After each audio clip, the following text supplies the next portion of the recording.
Hello guys, good morning. So, nandito tayo sa aking SL19. Ito yung resulta sa SL19 guys. Mabango siya during reproductive stage. So, kaya inaatake siya ng maraming ambaw. Ambaw? Ambaw ba yan? Or daga, ilaga, or rats, or anong tawag dyan sa inyong lugar nyo dyan? Yan. Yan ang umatake sa aking itong SL19.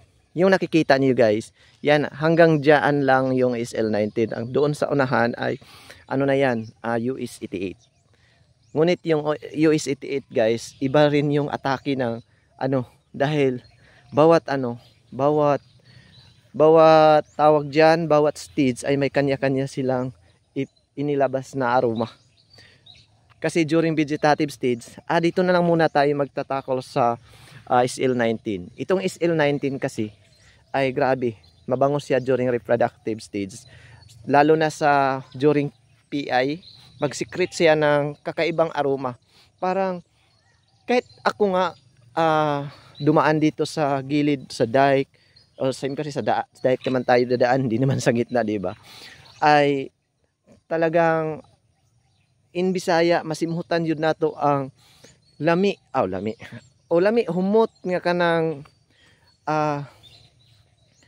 grabe ka kanabitaw ma-adapt yun ta kamot ka para dun in Bisaya ba kanang grabe yun ka kanang murag feel na to nga nay hinukad ingon anak yun ang SL19 ubaho sa iyahang gisekretes nga aroma ana ang alisngaw nga dirias sa kanang during reproductive stage or starting sa PI or panicle initiation, yung start na siya nagbigay or buntis ba in Bisaya yung palay, di ba? Kaya ito ay syempre makikita naman niyo sa bunga guys, hindi naman to pagsisihan o kung itatanim natin dahil yung bunga naman ay grabe, napakaganda talaga as in guys. Ito yung kapag hinog na parang in terms sa Bisaya is naglansunis, o di ba? Yan. Pero mapapansin niyo ang talaga sa sinabi ko kanina is mabango siya during reproductive stage. Ang resulta merong si daga. Marami talagang nakonsumo ni daga during dito sa area, sa kanyang area or sa kanyang variety. Unlike doon sa isang variety ko sa Bigante Plus. So ito yung ipakita ko sa inyo guys na mga pest na umaatake dito sa atin. Meron naman siyang dahil reproductive stage, ito yung resulta. Malalaman natin ang resulta kapag yan yung ilalim ang inatake, kasi ito yung resulta. Ang tinatawag nito is whiteheads. Dalawang ori kasi yan ang atake ng stem borer. Ang tawag pala sa na-atake ng stem borer yung dead heart during vegetative stage or tailoring stage, at saka ito yung whiteheads or uban sa palay. Hindi ba? Hindi na yan, walang silbi na yan guys dahil nalalanta at mga unfilled grain na to, wilting na wilted na talaga as in. Di ba? At saka ito yung mga resulta sa kapag magdala tayo guys para maipakita din ninyo. Mangulikta tayo ng whiteheads. Yan, ito yung resulta. Pero bakit mayroong whiteheads guys? Dahilan yan sa during reproductive stage, malaki yung buwan. Nadaanan siya ng malaking buwan, tapos hindi talaga namin masyadong na-control yung mga nagbibigay or yung stem borer or yung moth ng stem borer. Kailangan walang moth yan during full moon. Mayroon naman tayong nilagay pero hindi naman lahat na pa-attract bitaw nga tanom in Bisaya. Yan. Kaya hindi natin talaga na controlled masyado. Pero kung hindi tayo nagbigay ng control, katulad sa yung sinabi ko dati sa aking vlog na tawag dyan, yung before, during, at saka after, full moon yan mag-spray, ay sobra pa ng ganito kadami. Sobra pa guys, halos bawat dito, yan marami, halos nakakalat talaga.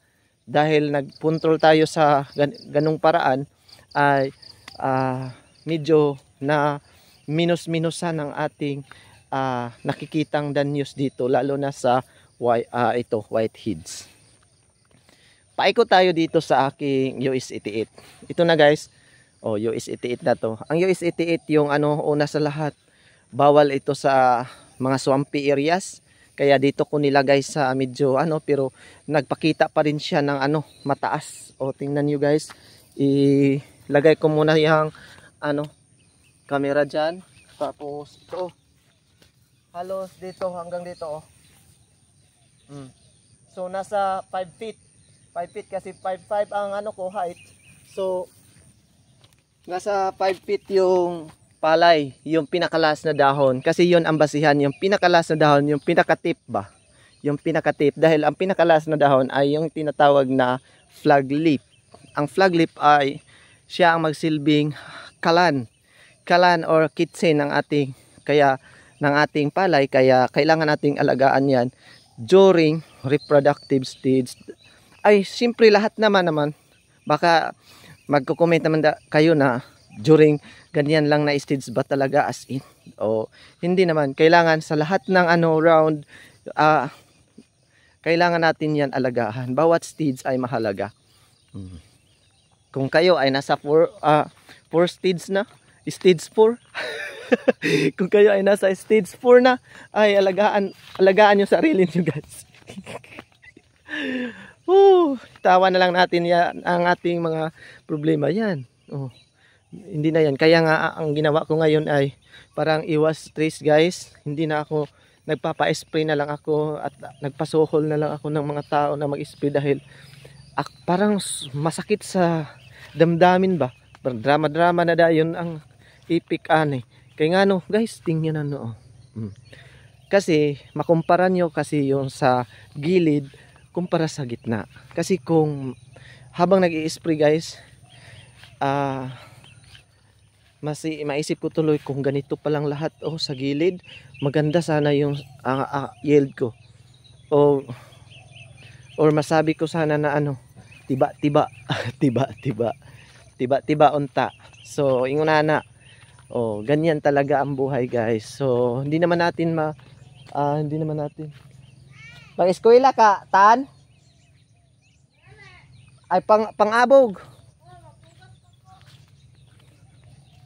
Ay akong pag umangkon niya di mag-school, so matabangan og abog ang akong isa ka pag umangkon pod niya si kato akong maintenance sa isa ka hektarya to nga. So mao na akong giingon sa inyo guys. Yun ang sinabi ko sa inyo na hindi lahat ng talaga ani ay maganda, di ba? So dito ay yung sinabi ko sa inyo na nagtanim ako ng attractant para sa mga ibang moth, pero dito lang banda, di ba? Kunti lang yung naapektuhan ng whiteheads dahil instead na papunta sa palay, dito na sila natatrap. Yan. Ito lang na linya ang nataniman ko.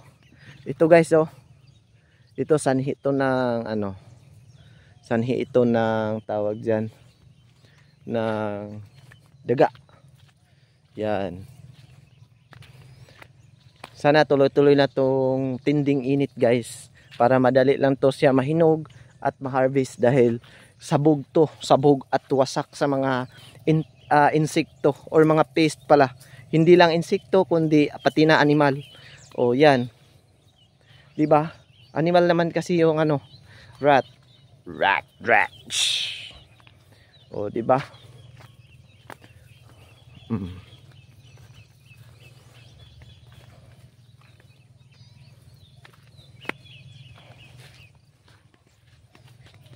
Dito kami nagtitimpla at saka during guys, nag-spray, nagtimpla ng pang-spray.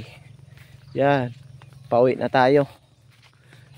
Yun ang kabuuan ng aking wala pa tayo nakaikot doon sa Biganti Plus. Yung Biganti Plus sa ngayon ay pa ang status niya ay paulbo pa siya, pawaswas pa lang. So yan, maganda yung panahon. Tingnan nyo, napakainit. Yan.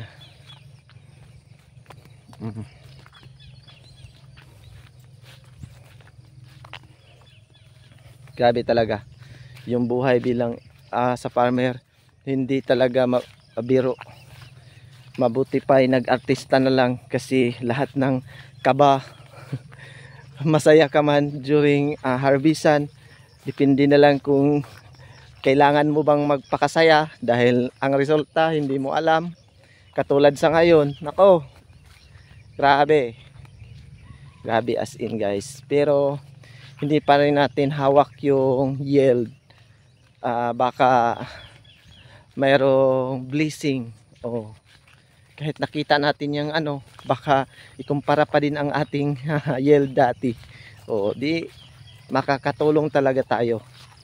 Kung sakali ay mabigyan naman tayo, ay syempre tuloy pa din natin ang pag-iipon para sa ating, syempre may kunti tayong pa-charity. Charity, charity. Si Miss Charity. May pa-charity tayo. Grabe naman ang pa-charity. Pwede na mag-sponsor lang. Di ba? But kanang ang mas maganda guys, mag-isip na lang tayo ng pangmalakihan kumpara sa magplano tayo ng pangmaliitan. Ay pangit naman din yun. Maliit lang yung natin magigin. So kailangan tayong ng malaki, 'di ba? So dito na banda guys ay dahil nauna to, marami tong mga parang ala piyestang kasi tingnan nyo, dahil dito banda during afternoon na, kasi may mga shaded areas to, nandito magstay yung mga ibon. Yun yung mga na yan, puno na yan. Pero sa susunod ay dito banda wasak na tong puno na to, dahil ngayong araw na to mag-start na ako na mag-spray dito ng glyphosate. Pasensya na ha kasi ginaganyan ko yung camera guys. Kahit napaka yan. Dito banda hindi naman apektado, wala naman tayo mapapansin na whitehead sa stem borer. Pero makikita pa din natin at saka simpre yung resulta. Hanggang dito lang kasi guys yung kaya diyan lang ang kinakainan, di ba? Mapapansin niyo. Tapos dito tayo sa aking dito tayo sa aking Bigante Plus. Di ba? Nagpapakita ng maganda naman ng tubo ang Bigante Plus. Nasa na to guys? In Bisaya nagwaswas na, or heading stage, flowering stage, magkasabay kasi yan, mga stage na yan. Kasi ang stages, 9 stages sa rice. Siyempre una ay seeds, seedling stage, tailoring stage, vegetative stage, at saka panicle initiation, stem elongation pa diay, panicle initiation, tapos sinundan sa budding stage, heading stage, flowering stage, magkasabay yan, those stage, at saka ripening stage, harvesta na. Diretso, ganyan. Kaya that's it guys, good morning everyone. Ito lang naman talaga nag-vlog ko. Nagtutor lang ako sa inyo na palagi nag-inspire sa inyo na farming is life. Bye everyone.